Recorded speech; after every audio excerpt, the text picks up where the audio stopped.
Bismillahirrahmanirrahim. Assalamualaikum warahmatullahi wabarakatuh. Innal hamdalillah nahmaduhu wa nasta'inuhu wa nastaghfiruh wa na'udzu billahi min shururi anfusina wa min sayyiati a'malina. May yahdihillahu fala mudilla lahu wa may yudlilhu falan tajida lahu waliyyan mursyida. Asyhadu an la ilaha illallah wahdahu la syarika lah wa asyhadu anna Muhammadan abduhu wa rasuluh la nabiyya ba'dah. Ikhwati fillah, hadirin hadirat kaum muslimin dan muslimat yang dimuliakan Allah. Bersyukur kita kepada Allah Subhanahu wa taala untuk semua nikmat dan rahmat yang senantiasa tercurah bagi kita bersama.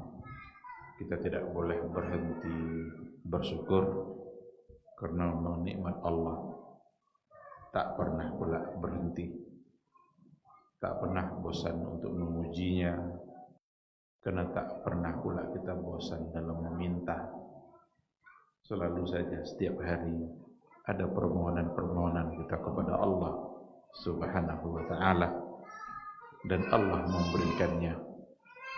Bahkan banyak di antara nikmat-nikmat Allah yang kita rasakan yang diberikan oleh Allah padahal kita tidak memintanya. Sangat banyak nikmat Allah pada diri kita padahal kita tidak memintanya. Pernah tidak kita meminta, berdoa agar diberikan oksigen oleh Allah? Lebona, pilih bona putui oksigen, tidak ada kan? Padahal kita tidak minta. Yang kita minta selalu yang cenderung yang ada di pikiran kita saja. Padahal banyak sekali yang tidak terlintas, padahal sangat perlu sekali. Dan Allah lah yang maha lebih tahu. Itu semua Allah berikan. Maka memang tidak ada alasan untuk tidak bersyukur kepada Allah. Pantaslah kalau dikatakan wa in ta'uddu ni'matallahi la tuhsuha. Jika kalian coba untuk menghitung nikmat Allah, maka pasti takkan bisa sanggup kita untuk menghitungnya. Saking banyaknya nikmat Allah yang ada pada diri kita. Kalau kita diminta untuk menghitung-hitung hal-hal yang tidak kita sukai, mungkin tidak bisa begitu. Hari ini apa aja perkara-perkara yang tidak kita sukai, mungkin bisa 1, 2, 3. Tapi kalau diminta menghitung kebaikan yang ada yang datang dari Allah, la tuhsuha, maka syukur kita harus selalu mengalahkan mengeluh. Tidak ada artinya kita mengeluh, karena pada saat kita mengeluh justru kita tidak bisa menghitung nikmat Allah yang ada pada diri kita. Mudah-mudahan kita semua menjadi hamba yang syakirin. Salah satu dari nikmat itu adalah berubahnya wajah musalla Darul Hijrah. Kalau lata suke ni ugang macam tu. Ini mungkin sebanyak itu ya. Tapi karena ruangannya sudah lebih besar, nampaknya padahal mungkin sama, bahkan bisa saja lebih. Ini adalah pertama saya ngisi setelah berubah wajah Darul Hijrah. Dan mesti kita bersyukur, mudah-mudahan nanti bisa tampil lebih baik lagi dan lebih sempurna. Semoga dimudahkan oleh Allah Subhanahu wa taala. Kita doakan seluruh orang-orang yang memberikan andil dan kebaikannya untuk kemajuan Darul Hijrah selalu diberikan kelapangan rezeki, selalu diberikan kesehatan oleh Allah, selalu diberikan semangat untuk berbuat baik. Dan mari sama-sama kita punya andil, sekecil apapun andil itu, insya Allah dia sangat berarti bagi akhirat kita kelak. Ikhwati fillah, sama-sama kita harus berselawat dan bersalam untuk Nabi kita yang mulia Rasulullah sallallahu alaihi wasallam. Allahumma salli ala Muhammad wa ala ali Muhammad. Mudah-mudahan kita benar-benar mencintainya, mudah-mudahan kita benar-benar merindukannya. Mari sama-sama kita jadikan dia sebagai panduan, panutan dalam kehidupan. Tidak ada cahaya yang lebih terang yang pantas untuk kita letakkan di hadapan jalan kita kecuali cahaya yang datang dari Rasulullah sallallahu alaihi wasallam. Taraktukum ala al-mahajjatil bayda. Saya tinggalkan kalian di atas hujjah yang sangat terang. Lailuha kanahariha. Malamnya sama dengan siang. La yazighu anha illa halik. Tidak ada yang menyimpang dari jalan itu kecuali dia pasti halik, pasti binasa.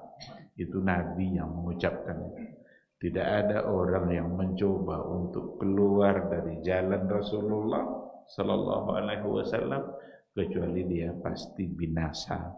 Berarti kalau mau selamat tetaplah berada pada jalan, pada garis yang telah diterangi oleh cahaya hidayah yang dibawa oleh Rasulullah sallallahu alaihi wasallam. Mudah-mudahan nanti di hari akhirat, hari mahsyar, kita bisa mendapatkan syafaat dari beliau, bisa mendapatkan minuman yang langsung dituangkan olehnya dari telaga yang sangat manis. Manisnya tidak bisa diukur dengan minuman yang ada di dunia ini. Dan itu adalah sebuah kenikmatan yang didapatkan oleh orang-orang yang taat terhadap sunnahnya. Ikhwati fillah, ma'asyiral hadirin wal hadirat, rahimani Allahu wa iyyakum. Kembali pada malam hari ini kita mencoba untuk membahas penggalan perjalanan sejarah kehidupan Rasulullah sallallahu alaihi wasallam. Pada pertemuan yang terakhir yang kita bahas adalah sifatul ra'ilil awwal, kriteria generasi awal yang hidup bersama Rasulullah sallallahu alaihi wasallam.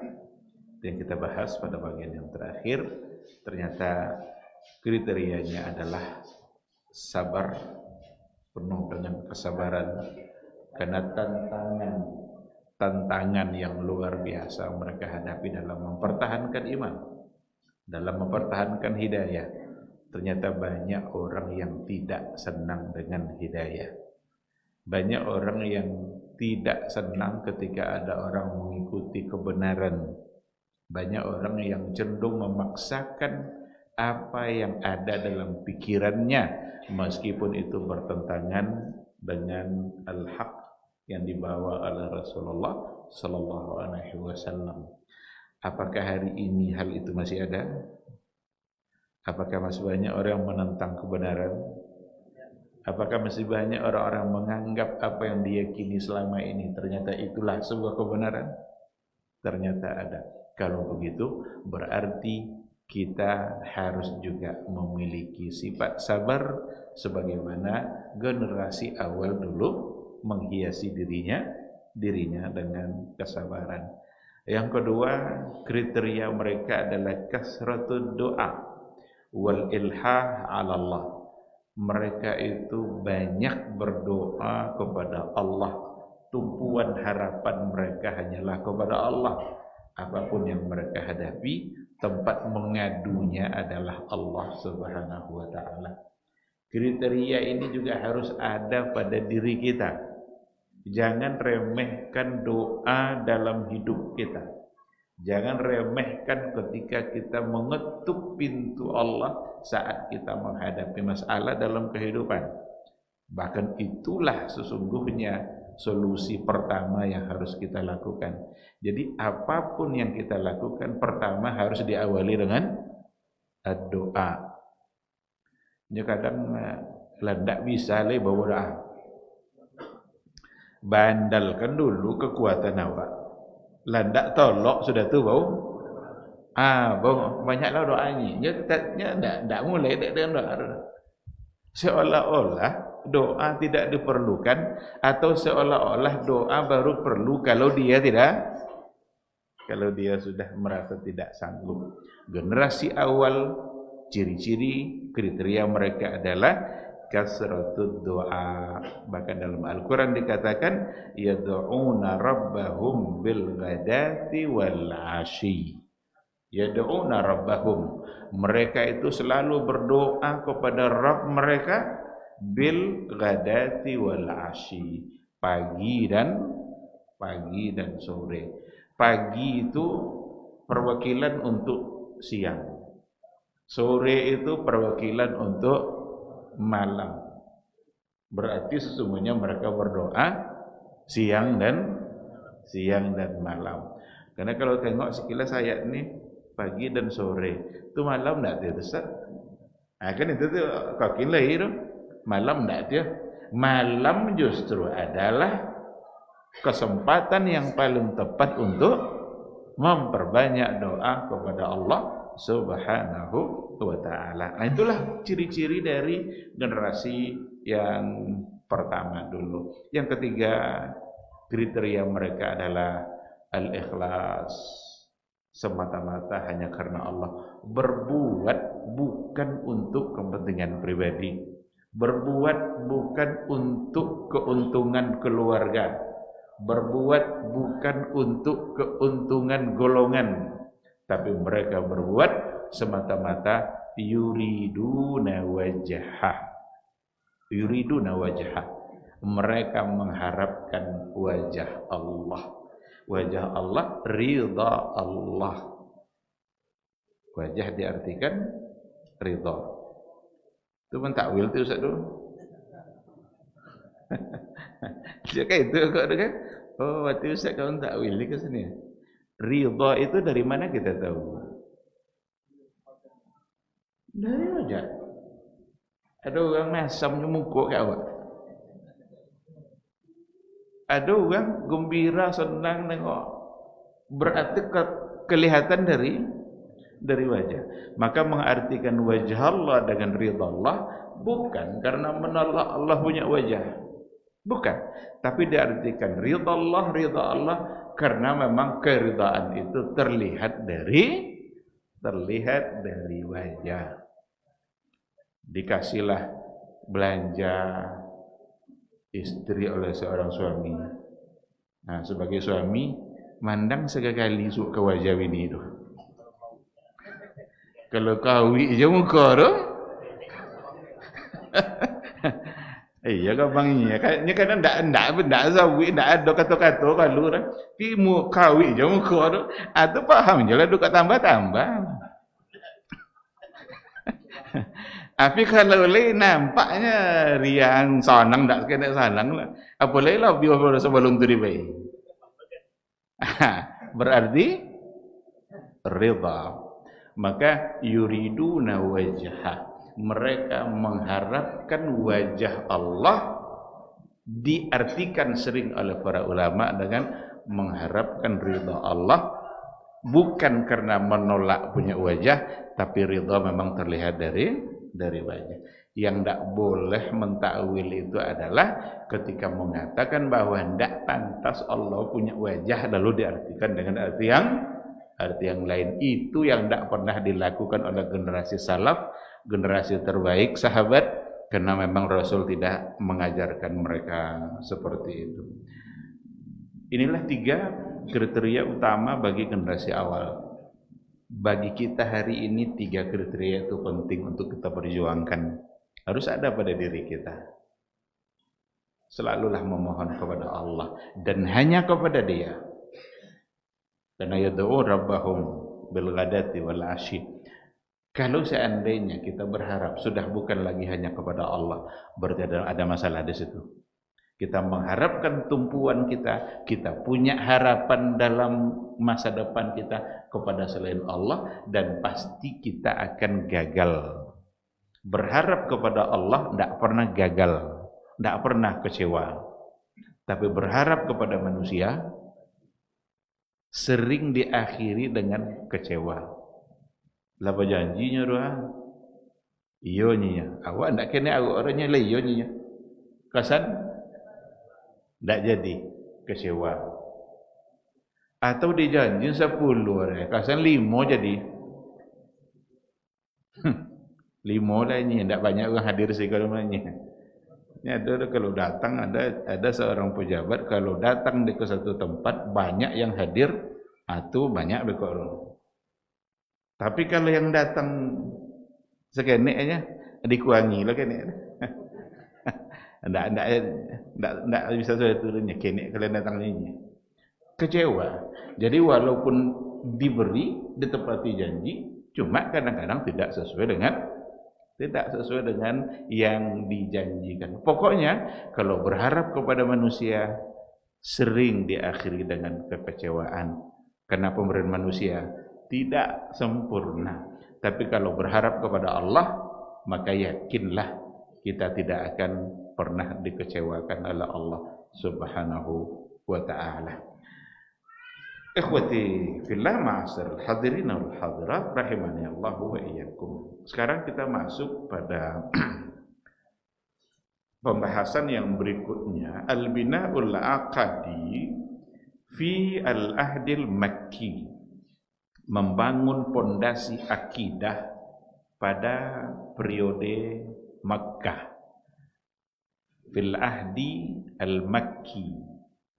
Jadi kan kita sering mendengar bahwa periode dakwah Nabi di Mekah itu kecenderungannya adalah pembahasan yang berkaitan dengan penguatan akidah. Karena akidah adalah sebagai pondasi. Dan itu betul. Memang catatan sejarah menunjukkan seperti itu. Dan itu juga bagian dari metode dakwah Nabi yang harus tadrij. Tadrij itu artinya adalah berangsur-angsur.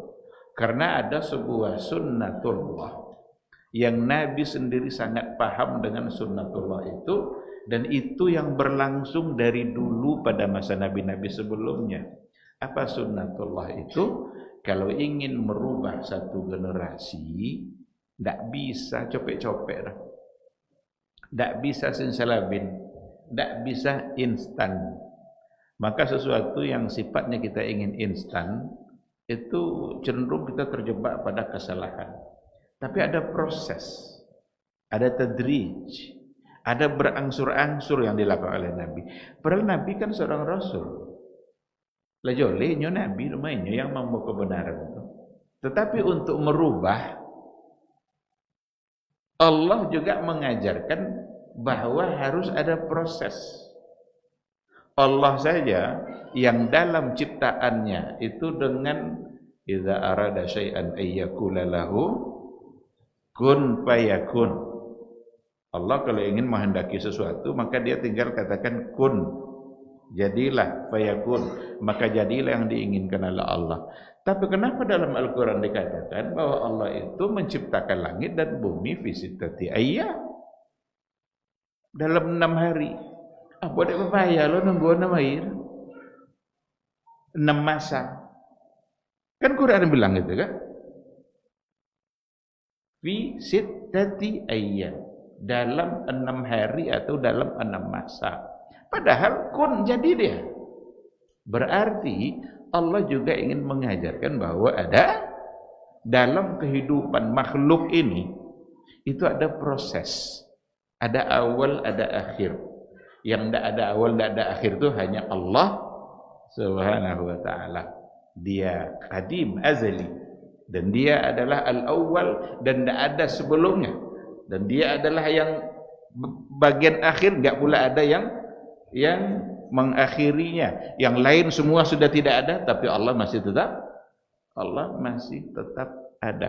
Maka Allah ingin mengajarkan itu. Dan Rasulullah SAW sangat mengerti dengan sunnatullah ini. Itu namanya sunnatullah yang dari dulu juga sudah ada.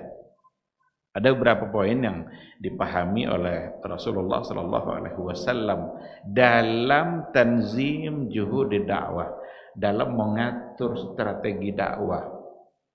Apa yang dipahami oleh Nabi secara sunnatullah itu? Yang pertama adalah ahamiyatul qiyadah, pentingnya kepemimpinan. Al-qiyadah, al-qaid, berarti Nabi lah pemimpin itu.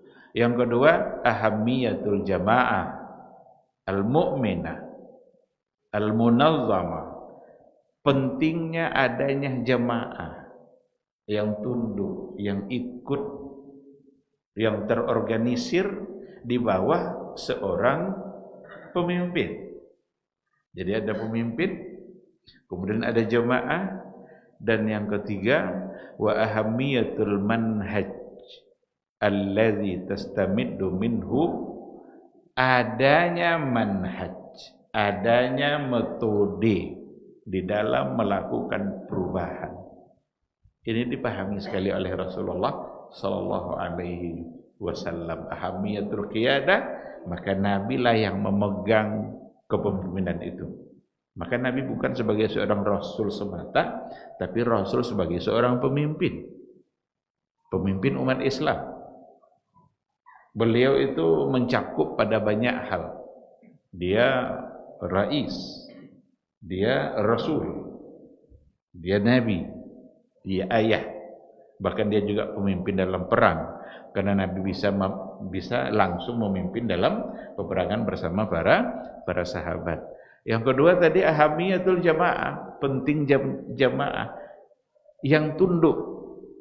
Sehebat apapun seorang pemimpin, tapi kalau jamaahnya tangkau-tangkau,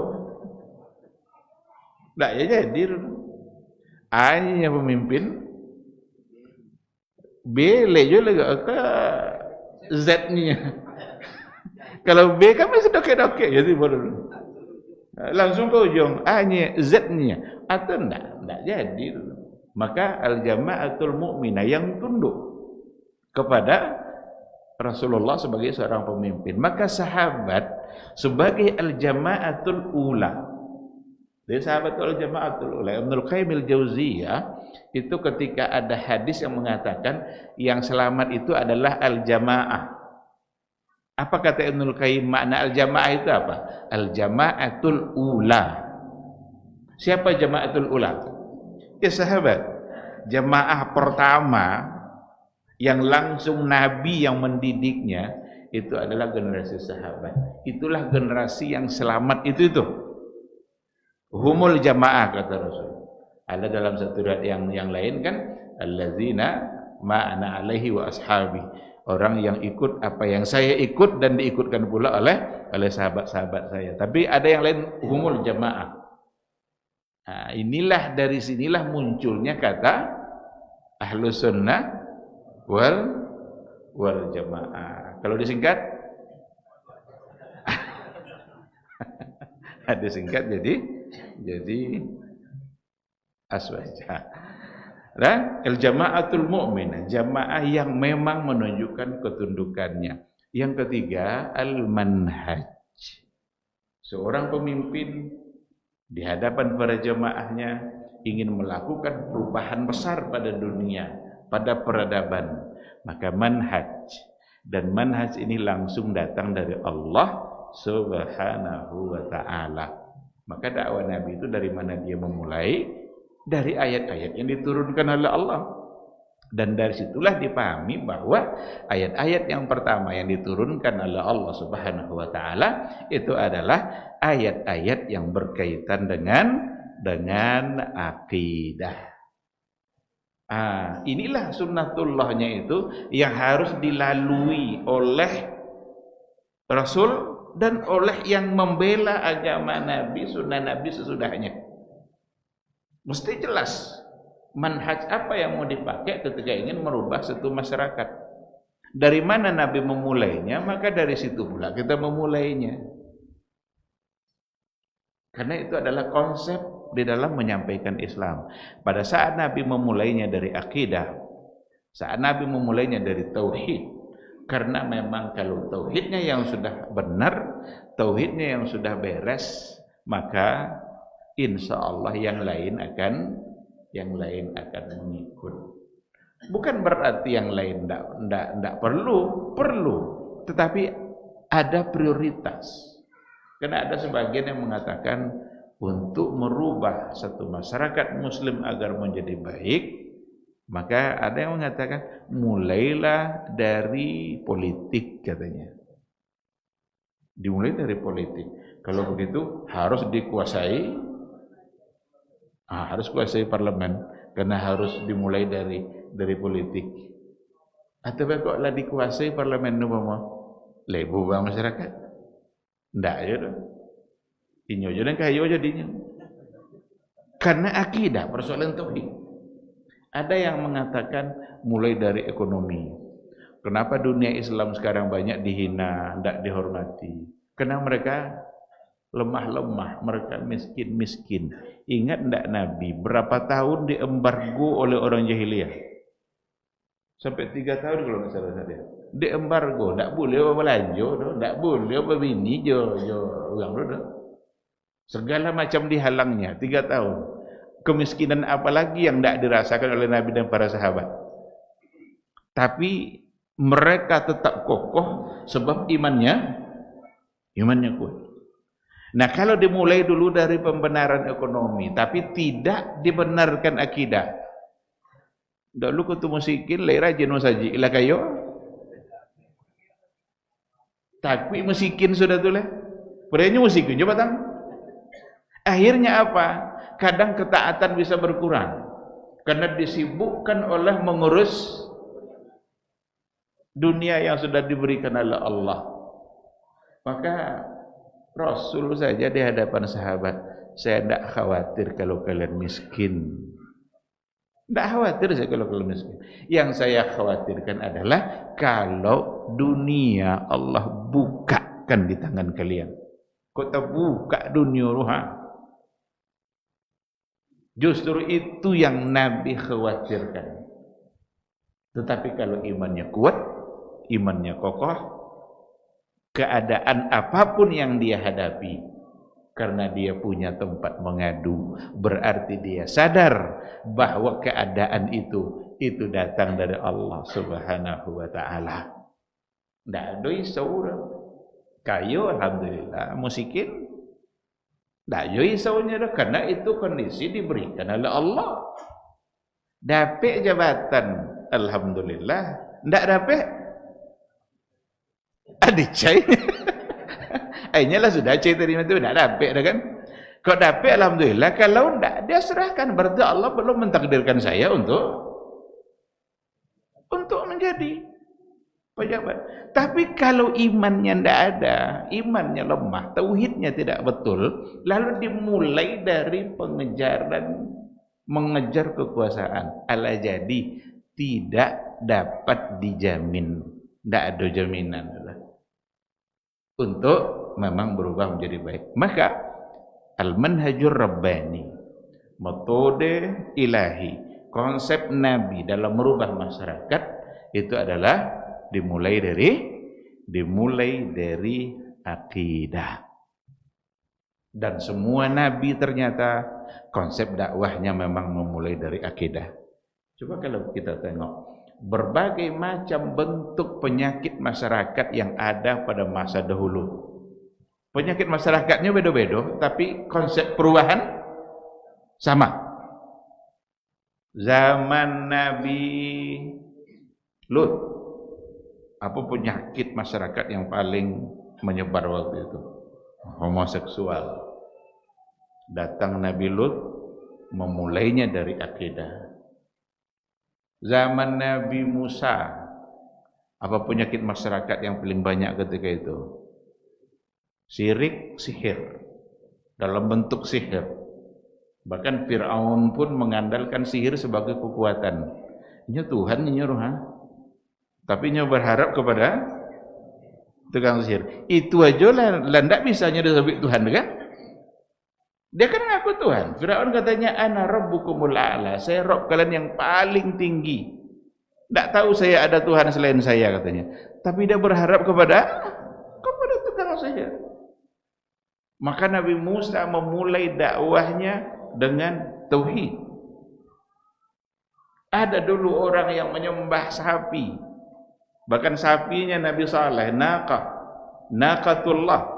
Itu dianggap Tuhan oleh orang-orang pada masa itu. Maka semua nabi memulainya adalah dengan tauhid. Padahal penyakit masyarakat berbeda-beda.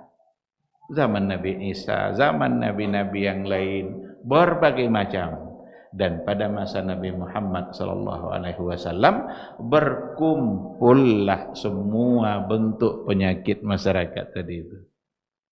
Ada sihir pada masa umat Nabi Muhammad. Ada profesional badasi. Badasi. Tukang sihirnya badasi bisa ngirim ubek pakai telepon. Ada dialog interaktif. Orang-orang yang paranormal, dia tanya apa penyakitnya, Bu? Ini. Tolong jangan matikan handphonenya ya. Saya akan kirim obat melalui sinyal HP Ibu. Aduh. Kan profesional kan? Sihir zaman Nabi mungkin tidak ada pakai sinyal dulu kan?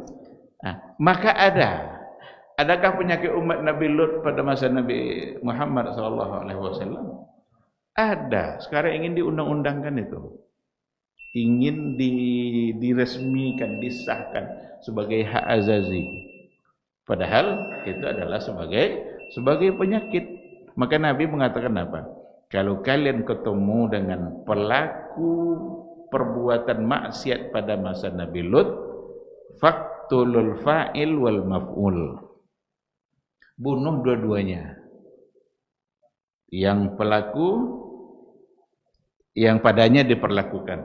Berarti dua-duanya al-fa'il wal maf'ul. Kenapa demikian? Itu penyakit bisa menyebar. Ini dunia internasional itu konspirasi luar biasa, menghabiskan biaya besar agar umat Islam menerima itu. Dan sudah nampak hasilnya. Sudah nampak hasilnya di Indonesia. Ada kemarin yang katanya yang di Inggris tinggal besuah balik ke Indonesia. Ala bapuati uang enggak ada laku benarnya di Inggris sana. Akhirnya besuahnya balik kan ke Indonesia. Wallahu a'lam apa misi di balik itu.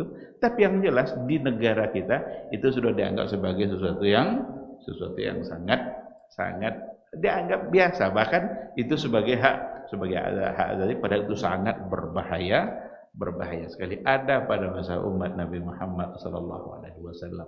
Dan itu artinya memulai dakwah dengan tauhid itu sebagai satu kemestian, harus. Itulah perubahan pertama yang harus dilakukan.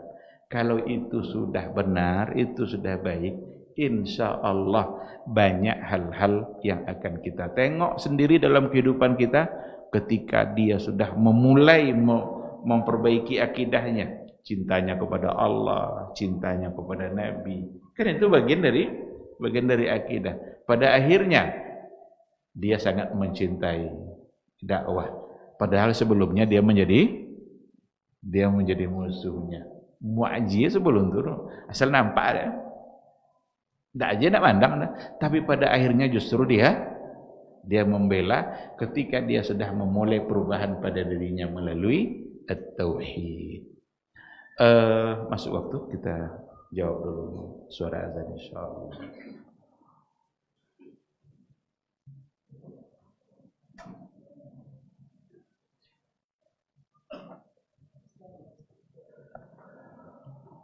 Allahu Akbar, Allahu Akbar.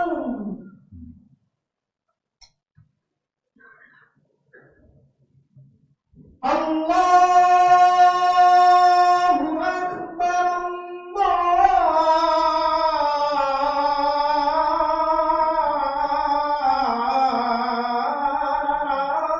Allahu Akbar.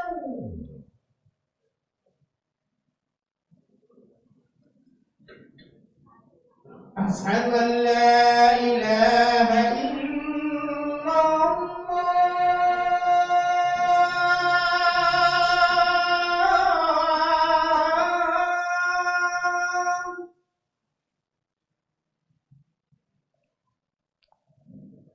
أشهد أن لا إله إلا الله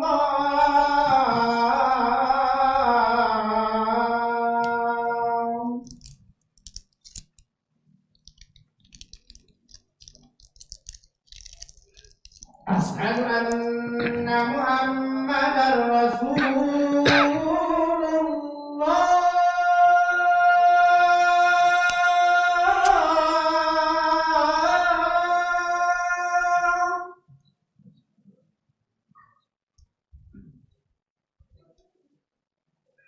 أشهد أن محمدا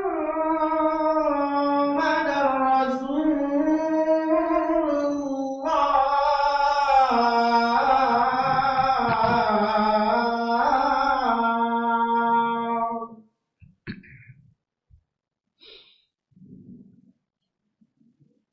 حي على الصلاة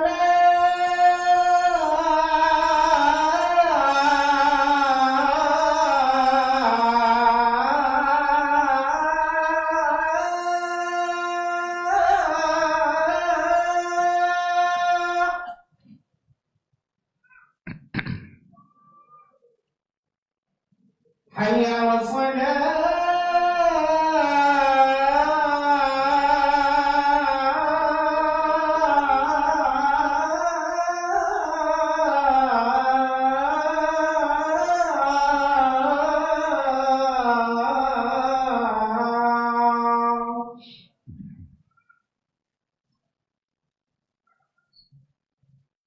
حي على الفلاح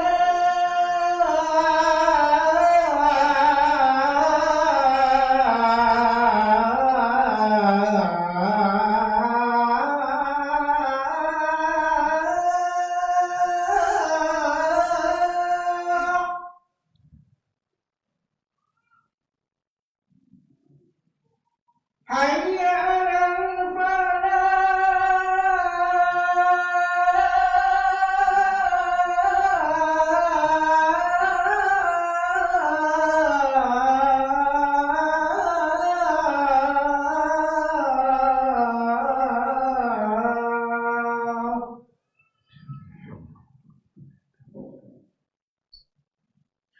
الله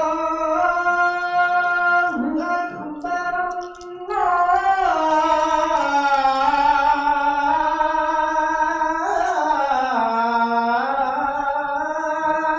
الله أكبر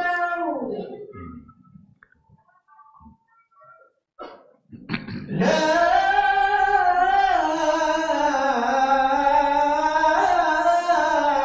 إله إلا الله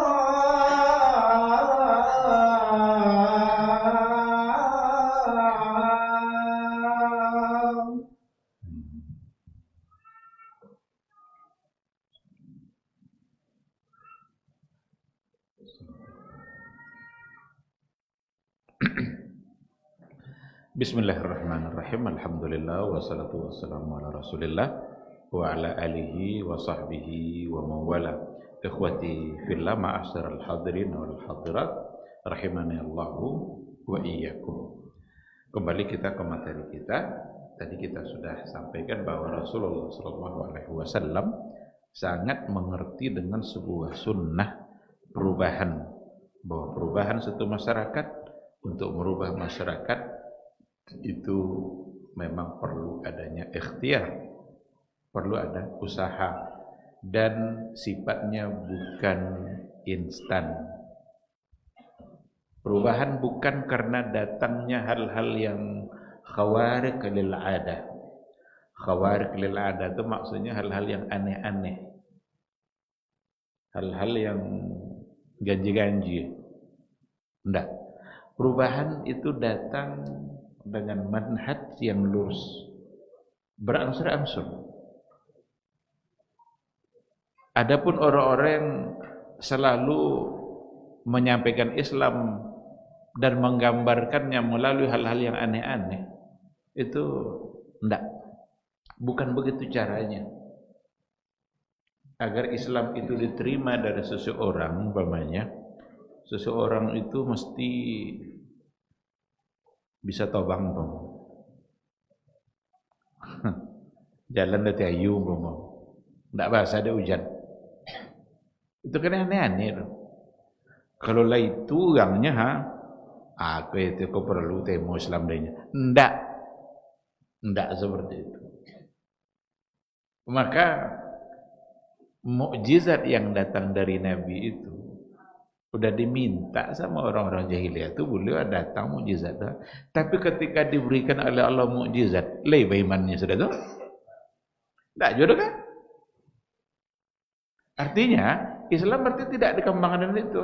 Itu sekadar bukti bahwa memang Allah di belakang itu. Karena Nabi adalah manusia biasa. Bisa terbola ada bulan. Minta bola, bulan bola. Itu sudah itu masuk Islam orang tu. Tidak ajur. Dalam catatan sejarah, tidak aja masuk Islam orang tu. Berapa banyak mukjizat yang datang dari Rasulullah. Yang akan mengaguminya adalah mereka-mereka yang juga sudah beriman kepada Nabi. Lah berimannya ke Nabi, lah percaya. Datanglah sesuatu yang berbeda tadi itu, yang agak ganji-ganji sekena. Yang sudah beriman kepada Nabi semakin beriman. Yang belum beriman, tidak ya. Tentang mukjizat Isra Mi'raj. Abu Bakar langsung percaya nyelado dasar iman dulu sebelum itu. Abu Jahal tidak, tambah jauh, tambah gilo nanya. Itu Abu Jahal. Artinya apa? Hal-hal yang seperti itu, yang di luar nalar, di luar akal, bukan itu yang penyebab mereka bisa menerimanya. Yang kan dogi cumanya. Tapi Abu Bakar langsung apa ucapan dia? Kalau dia yang berbicara maka pasti benar. Berarti sudah ada keyakinan pada Abu Bakar lebih awal sebelumnya bahwa Nabi ini memang adalah as-sadiq al-masduq. Benar semua kata-katanya. Dan itu sebenarnya adalah bagian dari tauhid. Nah, oleh karena itu hubungan antara at-taghyir wal bina'ul aqadi, perubahan dengan membangun akidah, itu hubungan yang memang tak terpisahkan berdasarkan kepada sunnatullah yang sudah terbukti pada masa nabi-nabi sebelumnya.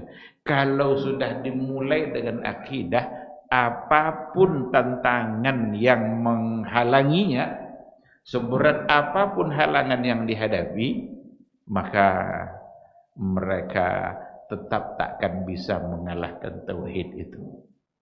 Tetap tidak akan bisa. Karena tauhid itu berarti adalah kita bersama kekuatan Allah Subhanahu wa ta'ala.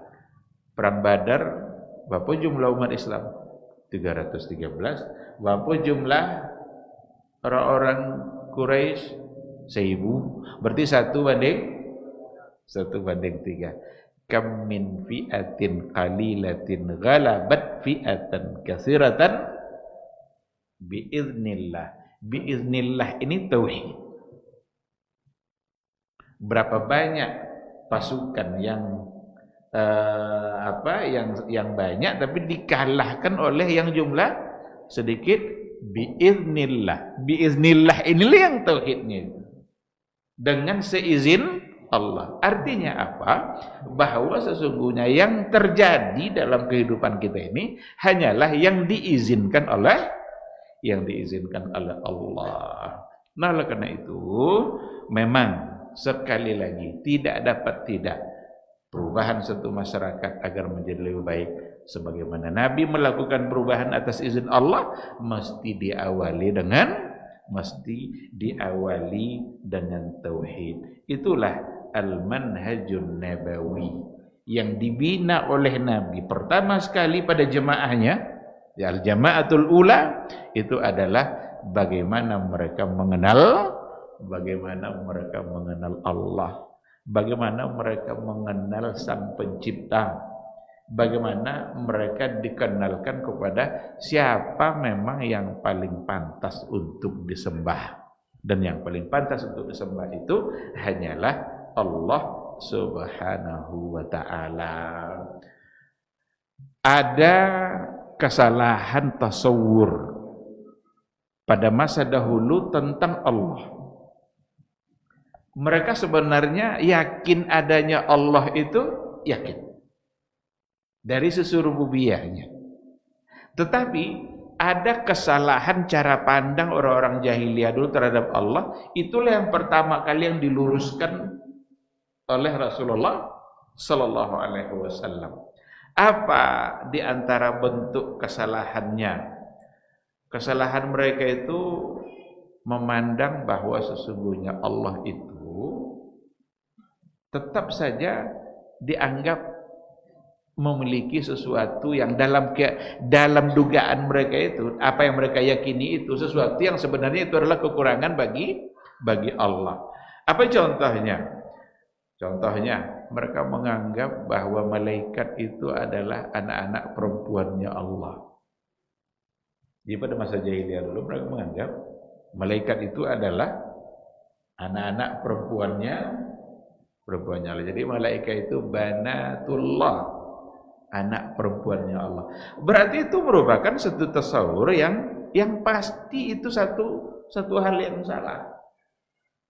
Allah punya anak itu sudah ada keyakinan itu ketika Nabi hadir. Ketika Nabi tidak akan menjadi Rasul. Mereka menganggap Nabi Isa sebagai anak Tuhan itu sudah ada keyakinan itu. Tapi mereka tetap disebut sebagai ahlul kitab. Ahlul kitab berarti orang yang diturunkan padanya kitab. Cuma kitab mereka sudah mereka selewengkan.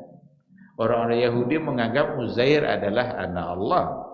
Orang-orang Nasrani menganggap Isa adalah anak Allah. Orang-orang jahiliyah pada masa itu menganggap malaikat adalah anak-anak perempuannya Allah Subhanahu wa ta'ala. Nah, makanya Rasulullah sallallahu alaihi wasallam memulai tauhid itu terkait dengan pengenalan mereka tentang Allah. Dikenalkan secara baik. Siapa Rabb kalian itu?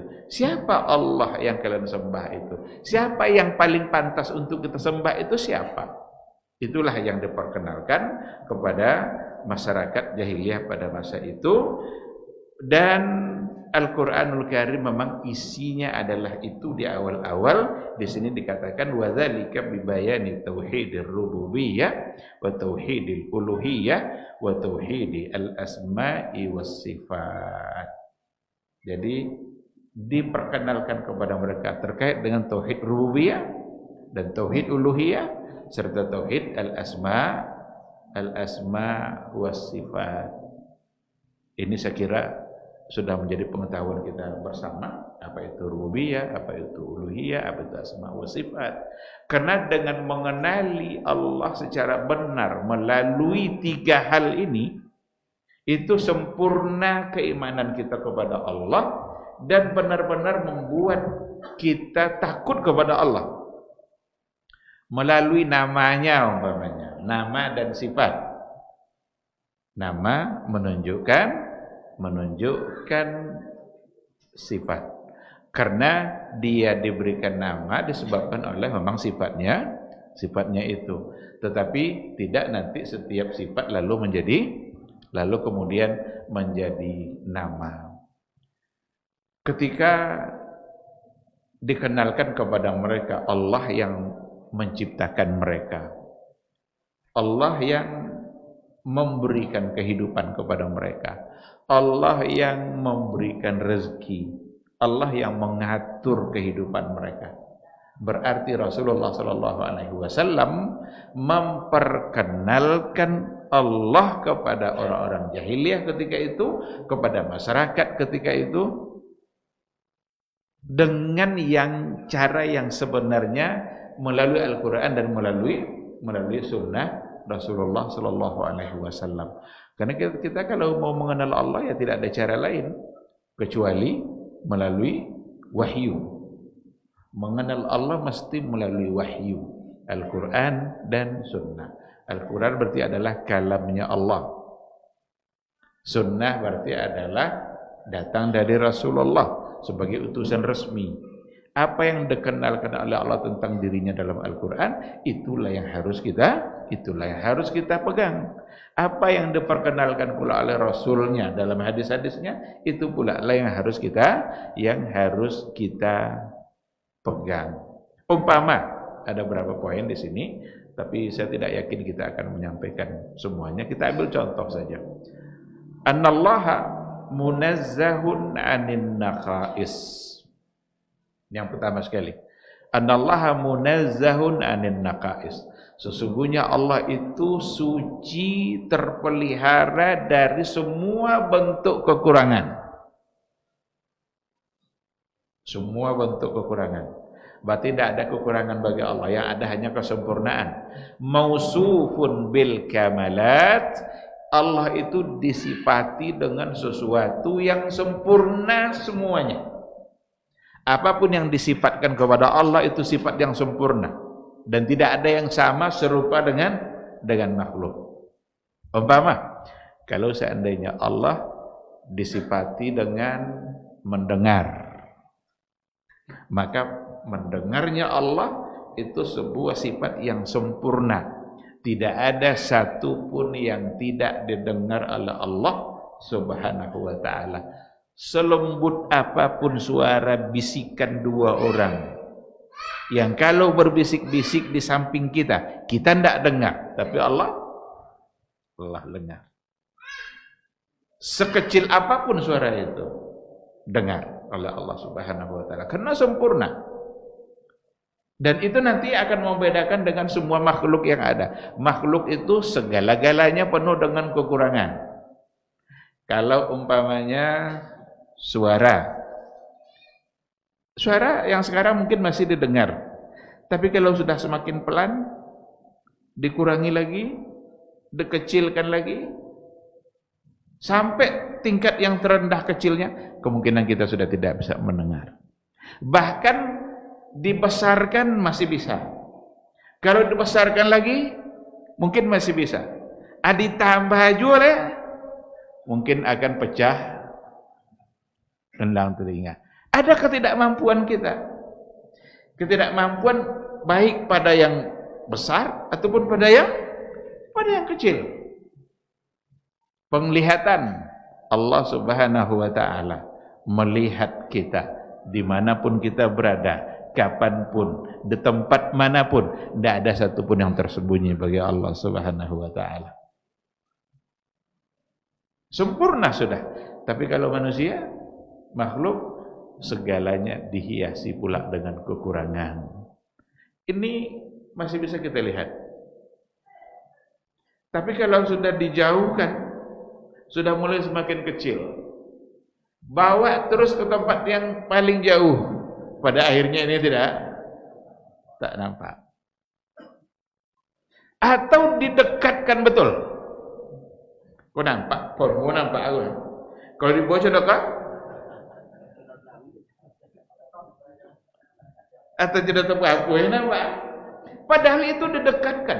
Jangankan dijauhkan, didekatkan pun kita tidak mampu. Itulah kekurangan kita. Jadi dikenalkan kepada kebesaran Allah. Ilmu Allah. Ilmu Allah itu sempurna. Semua diketahui oleh Allah. Disinilah kesalahan banyak di antara orang-orang terdahulu, bahkan termasuk di antaranya Ibnu Sina. Kenapa banyak orang yang mengkansel Ibnu Sina sebagai kalau dalam persoalan akidah? Karena dia punya kesalahan pada akidah. Untuk ilmu kedokterannya tidak ragu kita. Sampai hari ini itu dipakai bukunya Al-Qanun itu di Perancis itu dipakai. Bahkan jadi rujukan. Tapi soal akidah, beliau mengatakan Allah hanya tahu yang secara garis besar saja. Allah tahu kalau di pantai itu ada pasir, tapi Allah tidak tahu berapa jumlah pasir yang ada di pantai. Boleh enggak kita bilang seperti itu? Ya enggak boleh lah, pasti salah. Bahkan ada di antara yang terdahulu yang menyimpang itu, yang salah itu mengatakan, ada di antara mereka mengatakan Allah belum tahu sesuatu kalau belum terjadi. Sama itu jawab. Ini namanya naqais. Ini namanya kekurangan-kekurangan. Dan kekurangan itu hanya ada pada manusia. Sementara Allah munazzahun anin naqais. Suci dia, bebas dia, terlepas dari semua bentuk kekurangan. Ini berarti diperkenalkan, ini yang pertama-pertama yang dikenalkan oleh Rasulullah sallallahu alaihi wasallam. Di antaranya juga wa annahu subhana khaliqu kulli syai wa malikuhu wa mudabbiru amri. Sesungguhnya Allah Subhanahu wa taala dialah yang menciptakan segala sesuatu. Segala sesuatu Allah yang menciptakan. Bahkan Allahu khalaqakum wa ma ta'malun. Allah menjadikanmu dan menciptakan kamu dan menciptakan apa yang kamu lakukan.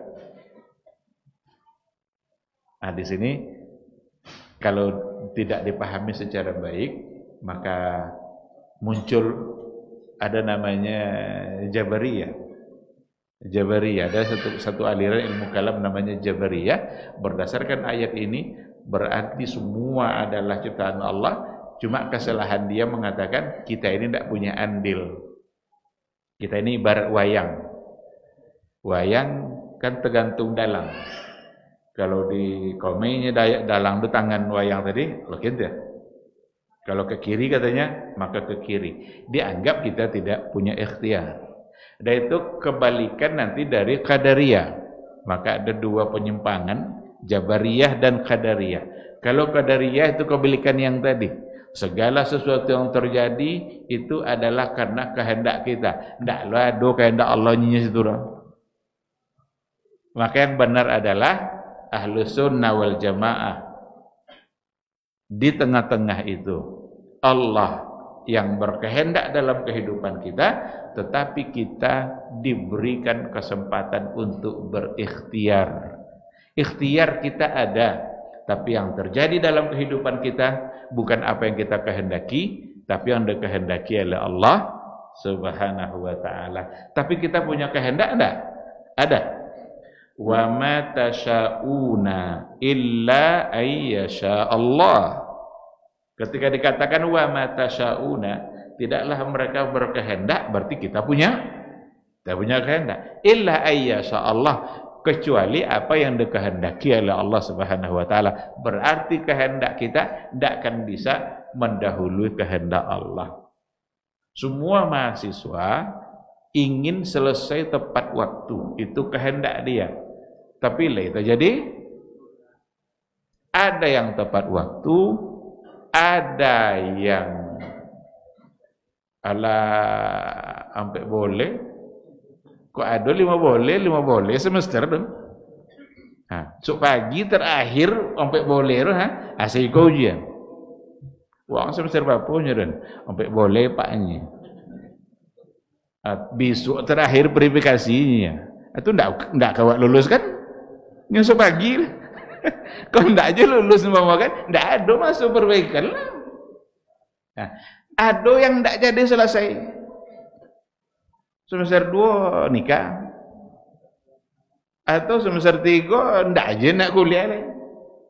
Padahal semua mereka punya kehendak, keinginan yang sama. Tapi yang akan terjadi dalam kehidupan kita adalah yang dikehendaki oleh Allah Subhanahu wa taala. Maka jangan disalahpahami ayat tadi. Allahu khalaqakum wa ma ta'malun. Allah yang menciptakan kamu dan apa yang kamu lakukan. Maksud apa yang kamu lakukan? Kenapa dikatakan Allah juga? Awak tidak bisa berbuat sesuatu kalau tidak datang dari Allah. Sekarang perbuatan kita datang ke masjid. Itu kan perbuatan kita. Bisa kita datang ke masjid kalau Allah tidak beri sehat? Kita bisa sholat berdiri, kan sholat harus berdiri. tegak awak dalam solat. Ndak akan bisa kita tegak berdiri kalau Allah ndak izinkan kita tegak. Atau siapa nama membuat tegak harus mana? Allah kan? Itu maknanya. Artinya kita ini berbuat itu semua fasilitas dari Allah. Bahkan maksiat yang kita lakukan itu fasilitasnya nikmat Allah ya. Bermaksiat kepada Allah tetapi dengan menggunakan nikmat yang diberikan oleh Allah. Adi bayi banyak piti deh digunakan untuk maksiat. Di sekenan bayi piti kusui lo muko. Di bayi banyak itu yang halu'an nomor. Jadi innal insana khuliqa halu'a. Apapun dia elok aja. Di bayi banyak, tak yuk. Di bayi sekena, tak yuk. Ada orang kui apa boleh ubek kapuk. Tu bayi kok lah kapuk ya. Apa cilo ubek kui balik tu. Aluna doa si, de angek ni. Lah dapat asih. Deh, dingin bononya. Atau nak apa dia buat sono.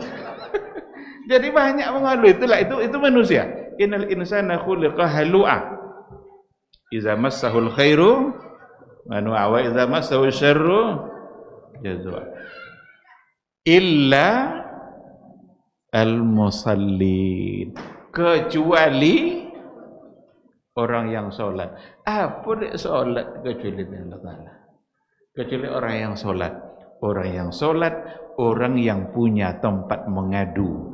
Berarti punya Allah. Berarti juga tauhid. Yang solat kan sampai awak mengadu. Arihna bisalah ya Bilalnya Nabi. Bawa istirahat dengan solat. Berarti ketika ada masalah, maka solusinya solat. Illal musallin, kecuali orang yang solat. Dan itu artinya sekali lagi tauhid. Maka tauhid memang itu adalah sumber segala-galanya dalam kehidupan kita, dan itulah yang diperkenalkan pertama sekali oleh Rasulullah sallallahu alaihi wasallam. Annahu subhana khaliqu kulli syai', menciptakan segala sesuatu, memiliki segala sesuatu, wa mudabbiru amrih, dan dia yang mengatur segala sesuatu. Disebutkan satu ayat di sini, inna rabbakumullah allazi khalaqas samawati wal arda fi sittati ayyam. Ini yang tadi itu. Sesungguhnya Rabb kamu adalah Allah. Rabb kamu adalah Allah. Rabb itu rububiyah, Allah adalah uluhiyah. Berarti tergabung di situ dua bentuk tauhid, rububiyah dan uluhiyah. Allah allazi khalaqas samawati wal ard, yang telah menciptakan langit dan bumi, fi sittati ayyam, dalam 6 masa, dalam 6 hari. Tsumma stawa 'alal 'arsy, kemudian dia bersemayam di atas aras, berada tinggi di atas aras. Yughsil lailan nahar yatlubu hasisa wasyamsa wal qamar wan nujuma musakhkharatin bi amri. Semuanya, langit, bumi, bulan, bintang, itu semua di bawah kehendak dan kekuasaan Allah. Malam siang yang datang silih berganti, malam menggantikan siang, siang menggantikan malam. Itu semua adalah bagian dari tanda-tanda kekuasaan Allah. Ala lahul khalqu wal amr tabarakallahu rabbul alamin. Ini ayat satu di antara sekian banyak ayat yang memastikan bahwa Allah adalah Khalik. Bahkan ayat yang pertama turun pun itu menceritakan bahwa Allah adalah yang menciptakan kita. Bautu ayat itu sobir. Iqra bismi rabbikal ladzi khalaq. Itu tidak pun yang meyakini Allah sebagai pencipta. Dan tidak ada yang mencipta selain Allah. Manusia tak ada satu pun yang bisa mencipta. Manusia hanya bisa merubah, mau bawa bentuk. bukan membuat dari awal. Karena mencipta itu artinya adalah menjadikan sesuatu dari tidak ada kemudian menjadi ada, dan itu hanya Allah. Ada profesor nulis buku, maka dikatakan di situ hak cipta. Inyo punya hak cipta. Apakah profesor tadi mencipta? Tidak. Sama sekali tidak. Profesor tidak bisa berpikir kalau tidak bayu tak ada ta'ala. Kalau tak diberikannya kecerdasan. Dengan kecerdasan yang diberikan oleh Allah, bisa dia berpikir. Hasil pikirannya dituangkan dalam bentuk buku. Itulah jadi buku ruh hak ciptanya. Lainnya aja yang cipta. Apa boleh bawa le? Tak boleh di fotokopi. Jangan-jangan tak boleh dibacanya. Itu tak apa dia kuno. Banyak buat itu. Tak boleh disadur, tak boleh dikopi, tak boleh. Pokoknya tanpa seizin. Begitulah manusia. Padahal dia sama sekali tidak mencipta. Tidak akan bisa hadir sebuah buku ditulis oleh seorang pakar kalau seandainya Allah tidak izinkan. Sakit je sekian apa ya lembut itu.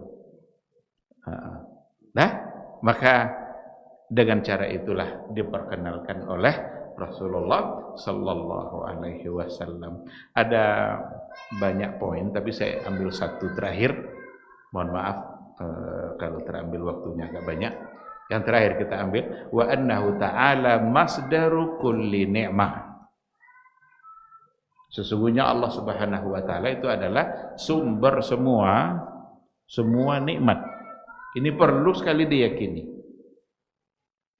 Apapun nikmat yang ada pada diri kita itu semata-mata hanya datang dari Allah Subhanahu wa taala karena dia sumbernya. Sumber nikmat datang dari Allah. Nikmat bukan karena keahlian kita, nikmat kita raih bukan karena kecerdasan yang kita miliki, bukan karena teori-teori yang sudah kita pelajari. Tidak. Semua yang datang, yang ada pada kita itu adalah nikmat. Kadang-kadang kita memahami nikmat saja payah. Ada orang menganggap nikmat itu hanya harta. Sehingga kalau berkurang harta, merasa bahwa ini payah hidup ini. Seolah-olah tidak ada nikmat. Saat dia berkata seperti itu, dia tidak bisa menghitung nikmat Allah pada diri dia. Maka nikmat itu dipahami secara baik. Nikmat itu bukan hanya materi. Kalau nikmat hanya materi, bisa waetong. Gaji bisa capek habis. Tapi nikmat Allah Ta'ala, gaji kadang bau temo lah habis. Bau sampai ke tangan. Tapi nikmat Allah tidak akan pernah habis. Selagi kita hidup, berarti nikmat Allah pasti ada. Maka kaidah Ibnul Qayyim, ini Ibnul Qayyim dalam kitab Al-Fawaid, dia punya kaidah tentang nikmat. Madamal ajalu baqiya kana rizqu atiyah. Itu kaidah beliau. Selagi ajal ada, berarti rezeki pasti ada. Kalau habis rezeki, berarti ajal kita sudah selesai. Stok habis, berarti ajal berakhir. Karena Allah dengan sangat hikmah menciptakan makhluk. Ketika dia menciptakan makhluk, tidak cek mencipta aja dah. Tapi dia sediakan seluruh keperluannya sampai mati. Kalau labi bekak, mati-matilah. Nyonya labi, stok itu matilah kan. Selagi kita hidup, berarti rezeki Allah ada. Maka dipahami secara baik. Jangan hanya dipandang dari sisi materi. Baik, ikhwati fillah, ma'asyiral hadirin wal hadirat, rahimani Allah wa iyyakum. Ada banyak poin-poin akidah yang disampaikan oleh Nabi kita yang mulia untuk generasi awal, dan dengan cara itulah mereka mengenali Allah secara sempurna. tidak bisa kita sampaikan pada malam hari ini semuanya. Insya Allah bisa kita sambung poin-poinnya pada masa yang akan datang. Tapi intinya adalah semua kita jika ingin berubah menjadi baik, menjadi lebih baik, mesti dimulai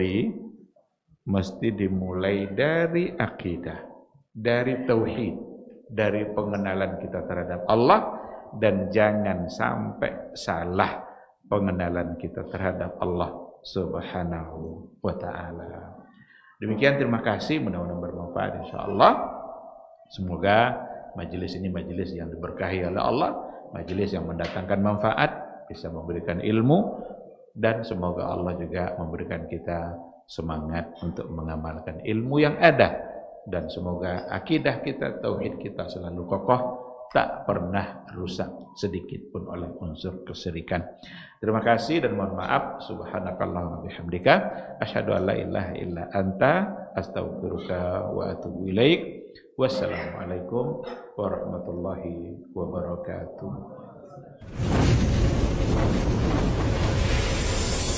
Baba TV Sunnah, belajar agama baru alim.